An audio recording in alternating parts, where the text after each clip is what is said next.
कैसे आवश्यकता। और ऐसे करते करते एक दिन इसी ग्राम में बहुत बड़े सन्यासी आए, लक्ष्मीपति जी आए। हमारी गुरु परंपरा में उनका नाम आता है, हर रोज हम गाते हैं। वे लक्ष्मीपति जी आए, हड़ाई पंडित से प्रार्थना करने लगे।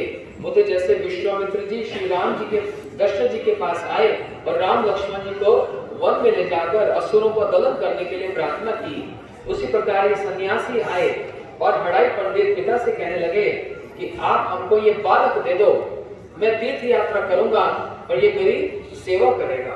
हड़ाई पंडित का जैसे तो हृदय टूट गया। मैं अपने हृदय से भी अधिक प्रिय अपने इस बालक को कैसे भेज दूं।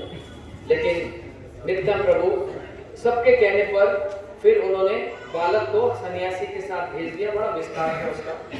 और वो सारे तीर्थों का भ्रमण करते करते करते करते करते नित्यानंद प्रभु वृंदावन में पहुंचे तो देखा सारे सिंहासन शून्य पड़े हैं, सिंहासन पर कृष्ण नहीं है। तो नित्यानंद प्रभु जिज्ञासा करने लगे, मेरे कन्हैया कहाँ है, मेरा कन्हैया कहाँ है, मेरा कन्हैया कहाँ है। बोलते आपके कन्हैया तो अब मायापुर नवद्वीप में चले गए। नित्यानंद प्रभु क्रंदन करते करते जब मायापुर धाम में आए, श्री चैतन्य महाप्रभु शिवा संगम में बैठकर हुंकार भर रहे हैं और अपने भक्तों से कह रहे हैं कि देखो एक बहुत बड़े महापुरुष, देखो ये महिमा है। साक्षात श्री चैतन्य महाप्रभु साक्षात अपने मुख से नित्यानंद प्रभु के गुणगान गा रहे हैं। आचार्य गाएं और कोई गाएं तो अलग बात है, साक्षात महाप्रभु जी नित्यानंद प्रभु की महिमा का गान कर रहे हैं अपने शुभ मुखमंडल से। कह रहे एक बहुत बड़े महाजन, एक महापुरुष यहाँ पर आए हैं, जाओ ढूंढो। सब लोग ढूंढने लगे, आकर कहने लगे हमको तो कोई महापुरुष का दर्शन नहीं हुआ। तो महाप्रभु कह रहे हैं मैं जानता हूँ कहाँ है। और उधर नित्यानंद प्रभु छिपे हुए नंदनाचार्य भवन में, हम जाते हैं ना मायापुर परिक्रमा में, और विचार कर रहे हैं कि यदि महाप्रभु ये निमाई ही मेरे कृष्ण हैं तो मेरे को निश्चित रूप से ये ढूंढ लेंगे। और महाप्रभु जी जब उठे, सारे भक्त उनके साथ, भक्त समूह नहीं साथ है, सारे भक्तों के साथ दौड़े दौड़े नंदनाचार्य भवन में। और वहां पर दूर नित्यानंद प्रभु को बैठा हुआ देखा और हाथ पसार कर निताई निताई, और वहां पर नित्यानंद प्रभु भी हाथ पसार कर दोनों आकर एक दूसरे को आलिंगन पाश में बंद कर दिए। नेत्रों से अश्रु प्रवाहित होने लगे। ऐसा मिलन कि दो ईश जिस स्थान पर मिले उस स्थान का नाम पड़ गया ईशो उद्यान। नंदाचार्य भवन का मतलब वो उद्यान है, गार्डन। और जहां पर ईशो मतलब दो ईश्वर जहां पर जिनका मिलन हुआ। इस प्रकार अनेक अनेक लीला महाप्रभु जी ने तब तक प्रेम वितरण नहीं किया जब तक नित्यानंद प्रभु से मिलन नहीं हुआ। ये प्रेम वितरण के भंडारी एकमात्र नित्यानंद प्रभु हैं। महाप्रभु जी भी बहुत विचारशील है, बहुत विचारशील है, इतना सहज नहीं है। लेकिन नित्यानंद प्रभु परम दयालु, नित्यानंद प्रभु प्रेम दाता शिरोमणि, इसलिए नित्यानंद प्रभु की प्रतीक्षा हो रही थी। वही प्रेम के भंडारी हैं, उनके द्वारा ही प्रेम वितरण होना है। और नित्यानंद प्रभु का प्रेम वितरण का ढंग कैसा, बोलते उत्तम अधम किचु ना बची दो, किसी को नहीं छोड़ा, कोई उत्तम हो या फिर कोई अधम हो। उत्तम कौन, श्री रघुनाथ दास गोस्वामी जैसे, ये उत्तम है जो नित्यानंद प्रभु की कृपा को प्राप्त करके महाप्रभु जी के निकट आए। महाप्रभु जी ने उनको वापस भेज दिया। लेकिन फिर जब पानी हाटी में नित्यानंद प्रभु के चरणों का दर्शन करने फिर से लौट कर आए, नित्यानंद प्रभु ने उनके मस्तक पर अपने चरण कमलों को स्थापित कर दिया।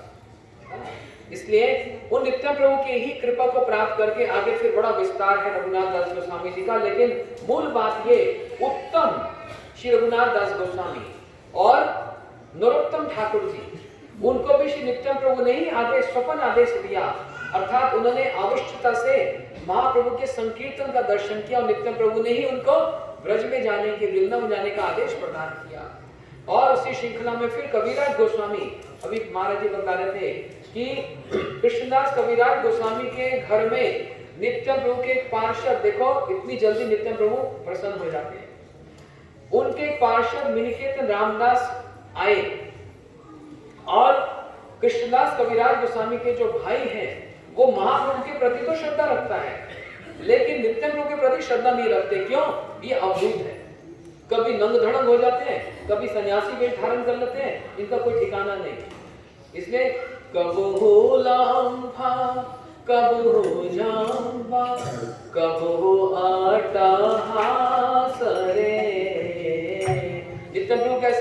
कभी रोते हैं, कभी उछलते हैं, कभी भूमि पर लोटपट खाते हैं, कभी शिवास पंडित की पत्नी मालिनी देवी की गोद में जाकर उनके स्तनपान करने लग जाते हैं, कभी माँ प्रभु जी के सामने नग्न अवस्था में पहुंच जाते हैं। इसलिए ये अवधूत है, इनकी क्रिया को समझ नहीं पा रहे।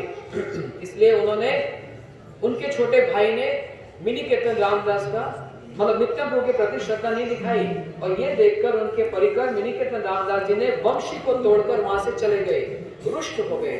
ये देखकर कविराज गोस्वामी जी ने मात्र अपने भाई को शासन किया, ये तुम्हारा विचार उचित नहीं है, एक को मानते हो एक को नहीं मानते, ये विचार उचित नहीं है। बस यही देखकर नित्यानंद प्रभु रिझ गए, और नित्यानंद प्रभु ने स्वप्न में आकर कविराज गोस्वामी जी को भी ब्रज की ओर प्रेरित किया। इसलिए उत्तम और अधम कैसे होते, बड़ा पापी छीलो रे, जगाई मदाई तू भाई बड़ा पापी छीलो रे। जगाई मदाई इतने पापी कि चित्रगुप्त की जो कलम वो भी रुक गई, इतना पाप। लेकिन नित्यानंद प्रभु कैसे, मेरे सी कलसी माता ताई बोले कि प्रेम विमोना की, तुमने मेरे मस्तक पर कलसी मारी, सिर्फ इसी कारण से मैं प्रेम नहीं दूंगा, ऐसी कोई विचार नहीं। इसलिए मैं ये परखता हूँ, नित्यानंद प्रभु के चरण कमलों में आए, इसलिए कहा ना, निताई पद कमला कोटि चंद्र सुशी कला जे छाए जग जुगाए।